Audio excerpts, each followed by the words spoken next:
Hi, I'm Jared, personal trainer. I'm reviewing Zoom. I give it a 3 out of 5. For more reviews like this, click down below. Before Zoom, I had Skype. The only problem with Skype is I feel like it's one of those type of softwares that everyone and their mom is using it. It's not really designed for professionals doing a professional job.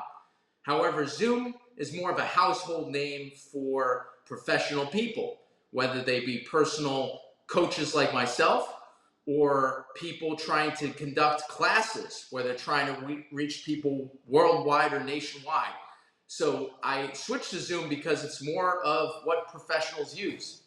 And that's why I switched to the platform.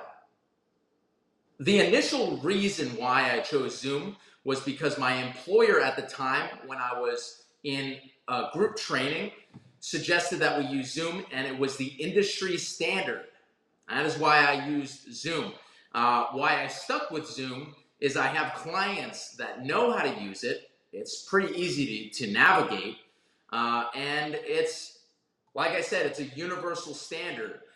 Business professionals and people, just regular people, use it alike to communicate through classes and through just basic friend-to-friend communication as well. As far as a learning curve for Zoom, getting started with it was fairly simple for me. However, I did notice some kinks here and there.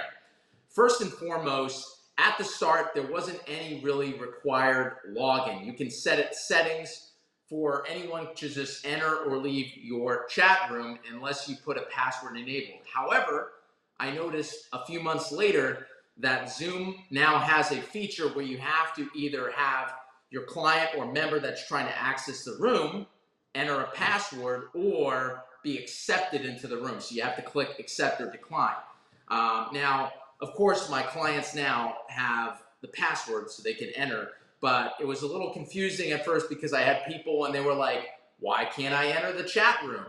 And also, as far as user-friendly, it is fairly simple. However, if someone is talking and the camera is going to go to that person, essentially. So if you're trying to have communication with that client and they're moving around or they have sounds going on in the background, unless they're muted, basically the camera's going to turn to them. So it can kind of be tough sometimes in instructional ways. But besides that, it's fairly easy to navigate, and there's ways to get around that as well. For people that want to begin Zoom, the recommendations would be learn the product, learn the software, go through the tutorials. Don't do what I did and just jump in with the sharks. Learn the software. The tools are out there.